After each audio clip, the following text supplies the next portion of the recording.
Our speaker today, Amanda Jones, is the Fellowship's chairperson for Youth and Children's Program, for Earth-Centered Spirituality, and for special events. She's also a frequent speaker. She has more than 30 years experience in service-based roles with Big Brothers and Big Sisters and in churches as a youth director, a small group leader, and a worship leader. Amanda is a student of mindfulness and meditation as taught by Thích in Plum Village. If you could please help me in welcoming Amanda up.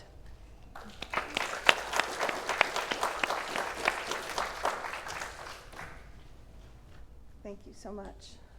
I see it. What a gift we have in Whitaker and his innovative and creative choices to use it. I mean, it was beautiful, really. So I'm going to go ahead and open my slideshow here. Ta-da. Okay. In, I don't know, the 2010s or something, Amos and I used to watch a sitcom. I don't even remember what sitcom it was. But the credits would roll, and at the end it would go, "Shh, not a doctor." So I'm not a doctor of language. I just find words interesting. And these are just kind of my rambling thoughts, and I wanted to share them with you. So this is what you get today. Lost in Translation, Exploring the Evolution of Language, Meaning, and Mindful Communication. I've been thinking about how language changes. It's an ebb and flow of word usage, and how the meaning of and intent of words and phrases can shift in meaning, even to mean the complete opposite. Like, I think now it's been officially approved that literally can mean not literally. Some members of my family, particularly those in the Gen Z and Gen Alpha demographics, are effectively multilingual. They seem to have their own dialect of English, and honestly, I'm left scratching my head going, what? Many people think that modern slang, or brain rot, is just memes and nonsense. And as a matter of fact, we had a meme break at dinner last night because they were just going off. But could it be a linguistic revolution happening? Language evolves because we're constantly innovating new ways to express ourselves. Could memes become tomorrow's standard vocabulary? Picking up this other language unlocks a way to share ideas around the world, across cultures, and build deeper connections. YouTube creator and language expert Zioma was invited by West Town School to give a speech about the importance of learning language to an audience of middle and high school students. Instead of just telling the students about the value of language, he planned to prank them by delivering it in their own slang. It went over so well, he was then invited to share the same speech at Ohio State University's formal commencement. Yo, chat, what's good? First off, huge dub for me today. Y'all seriously got me in my main character era. Bro's out here getting an award for multilingual riz. Looks maxed out in this graduation fit type shit. On God, I never thought I'd be the CEO of languages, but yat, here we are. But bear with me, chat. I promise I'm not just simping for Gen Z here. Let me cook for a second, because no cap, there's actually a point coming. So I know some of you are thinking, why even learn languages when Google Translate exists? Well, fam, that thing is just straight up Ohio coded. You ever tried using it in a real conversation? Instant NPC behavior. You will get cooked by a native speaker, and that's an L every time. But actually learning languages is high-key giving utterly immaculate vibes. It's like mewing for your brain. Like, imagine you pull up to a new country, order food in perfect brain rot skibbity slang, and suddenly the locals are standing you. You just start to pull aura points. No beta energy, just pure Sigma Rizzler vibes. And let's be real, nothing is worse than getting ratioed for Ohio-ass translations. That's why you gotta lock in and actually learn the language. But speaking another language isn't just about flexing the drip. It's about unlocking a whole new vibe, the culture, the people, the stories, the valid sauce that makes life richer. When you talk to someone in their own language, you just ate and left no crumbs. You feel snatched just knowing you understand a whole new world. So if you've ever thought about learning a new language, this is your quest marker. Get roasted, get humbled, take the L's, but keep going and become the GOAT. That's how you slay at this. Phantom tax that knowledge. Because your students may not remember your worksheets, but they'll never forget the day you spoke their language. Thank you. So words have the power to shape our world and our reality. They guide our thoughts, inspire our actions, and connect us to one another. But sometimes words are an incomplete form of communication, just like our understanding of each other. Language is a living, breathing thing. It evolves, adapts, and sometimes it loses pieces of itself along the way. Today, we'll explore some common turns of phrase that have changed over the years. And just as these phrases lose their full wisdom when shortened, our relationships and communities suffer when we fail to see the whole picture. We might find some hidden wisdom that bonds us as a deeply connected community. There we go. I need to slow down. All right, so let's begin, as one should, with Carpe Diem. Seize the day. It's the key theme and famous quote used by Robin Williams when he portrayed a fictional professor at a private prep school in the film Dead Poets Society. The character uses this phrase to inspire his students to make their lives extraordinary and not follow the predetermined path. So let's take a look at the rest of the phrase. I don't speak Latin, so I will murder it if I say it out loud. However, the translation I found for the original Latin is seize the day, put very little trust in tomorrow. For me, this brings up, obviously, the Buddhist teachings of mindfulness of present moment. Being fully present in each moment, focusing on our breath, our bodies, and our surroundings, we can cultivate a deeper understanding of ourselves and the world around us.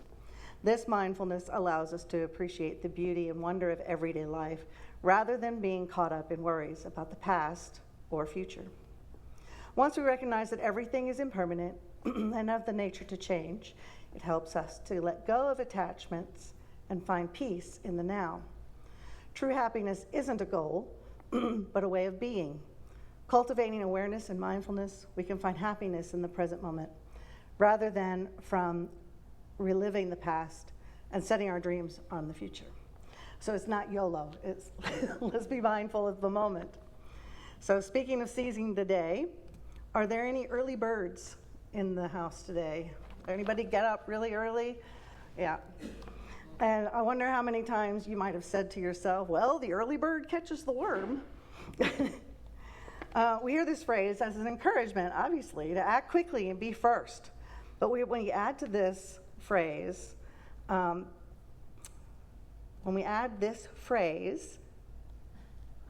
my goodness, there's cautionary wisdom. The early bird catches the worm, but the second mouse gets the cheese. So in business, getting to a protest, in the game of chess, I'm told, you can gain an advantage by being first or early.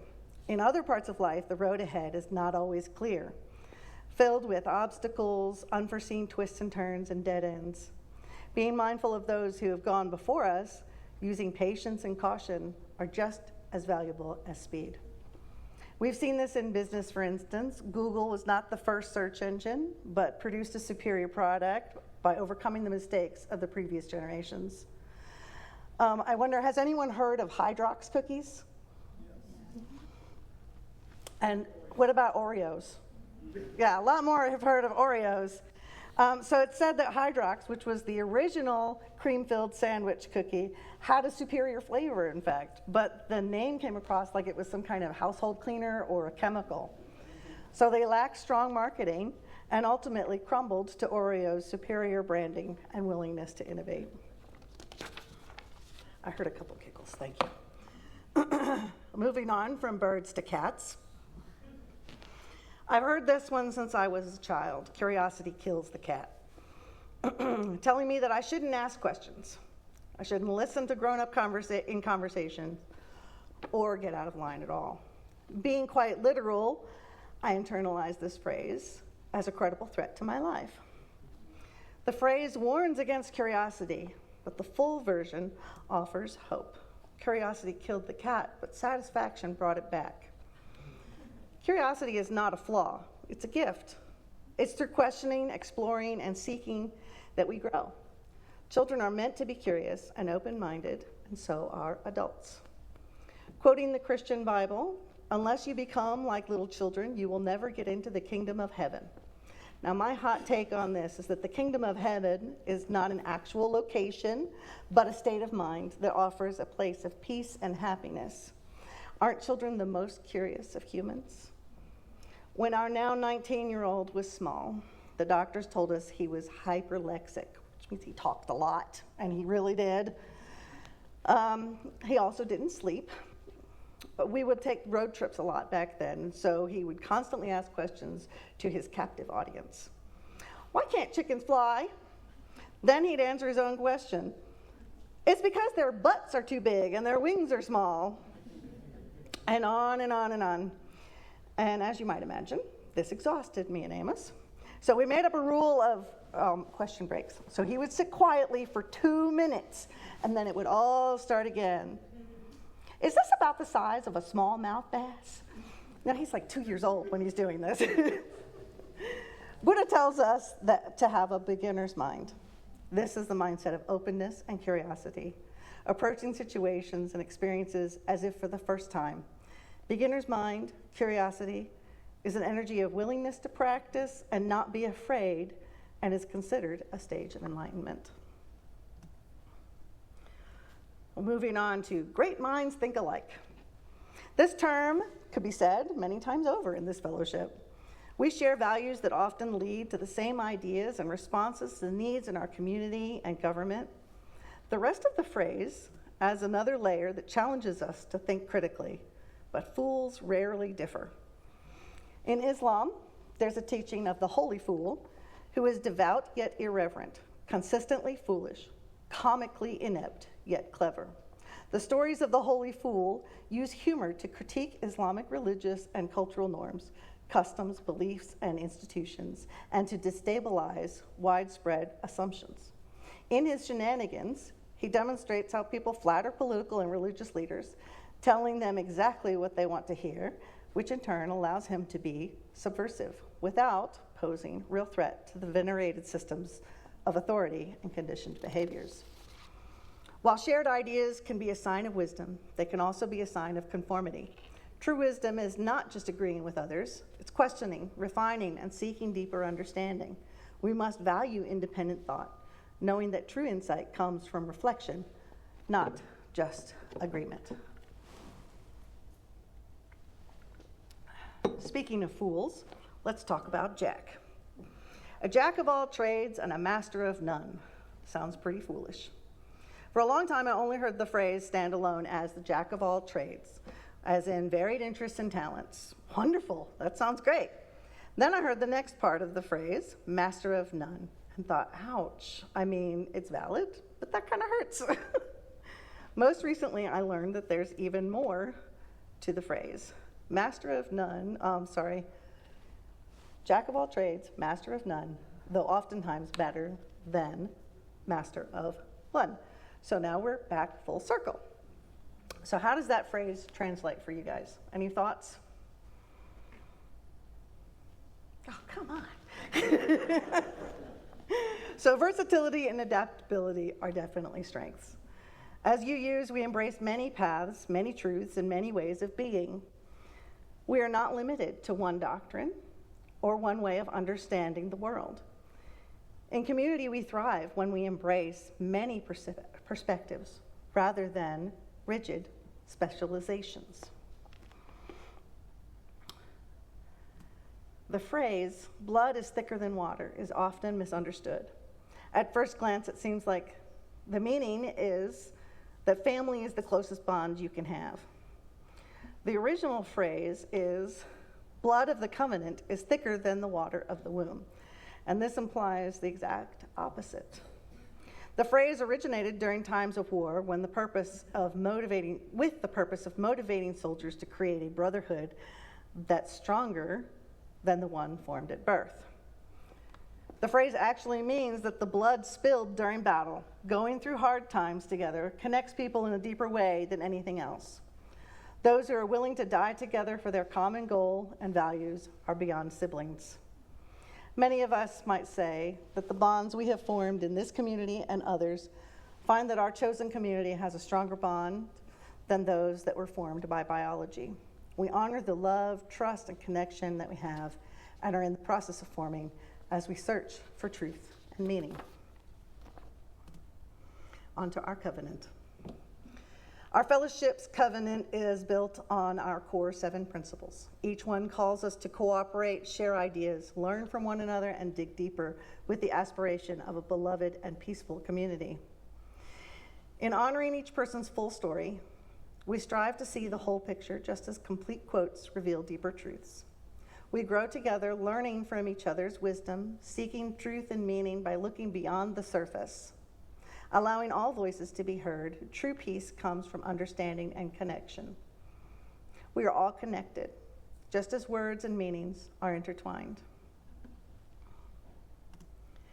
In the Plum Village tradition, the teachings of Thích, he's expanded the Buddha's 5 precepts and called them the 5 mindfulness trainings. They offer us a path to cultivate and develop actions of body, speech, and mind that can create a more healthy and compassionate world.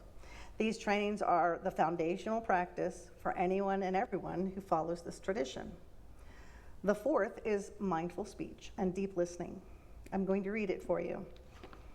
Aware of the suffering caused by unmindful speech and the inability to listen to others, I am committed to cultivating loving speech and compassionate listening in order to relieve suffering and to promote reconciliation and peace in myself and among other people, ethnic and religious groups, and nations. Knowing that words can create happiness or suffering, I am committed to speaking truthfully using words that inspire confidence, joy, and hope. When anger is manifesting in me, I am determined not to speak. I will practice mindful breathing and walking in order to recognize and to look deeply into my anger. I know that the roots of anger can be found in my wrong perceptions and lack of understanding of the suffering in myself and in the other person.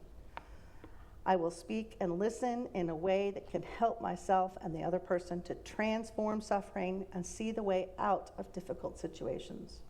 I am determined not to spread news that I do not know to be certain and not to utter words that can cause division or discord. I will practice right diligence to nourish my capacity for understanding, love, joy, and inclusiveness, and gradually transform anger, violence, and fear that lie deep in my consciousness. Mindful speech and deep listening are essential for harmony. When we speak, we must do so with care, ensuring our words uplift rather than harm. When we listen, we must do so fully, without assumptions or interruptions. As my presentation comes to a close today, would you all join me in a brief meditation? Please, if you're comfortable, lower your eyelids or close them completely. Can you allow yourself to be still in your seat and allow me to guide you in a few mindful breaths? So let us become aware of our in-breath and just identify, this is my in-breath. And as I breathe out, I identify, this is my out-breath. In and out.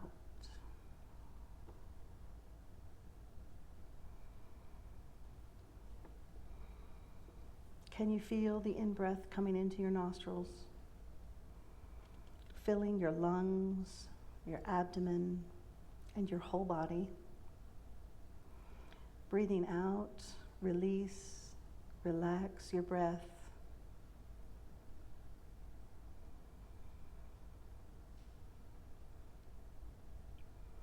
I follow my in-breath from beginning to the end. As I breathe out, I take refuge in my out-breath from the beginning to the end.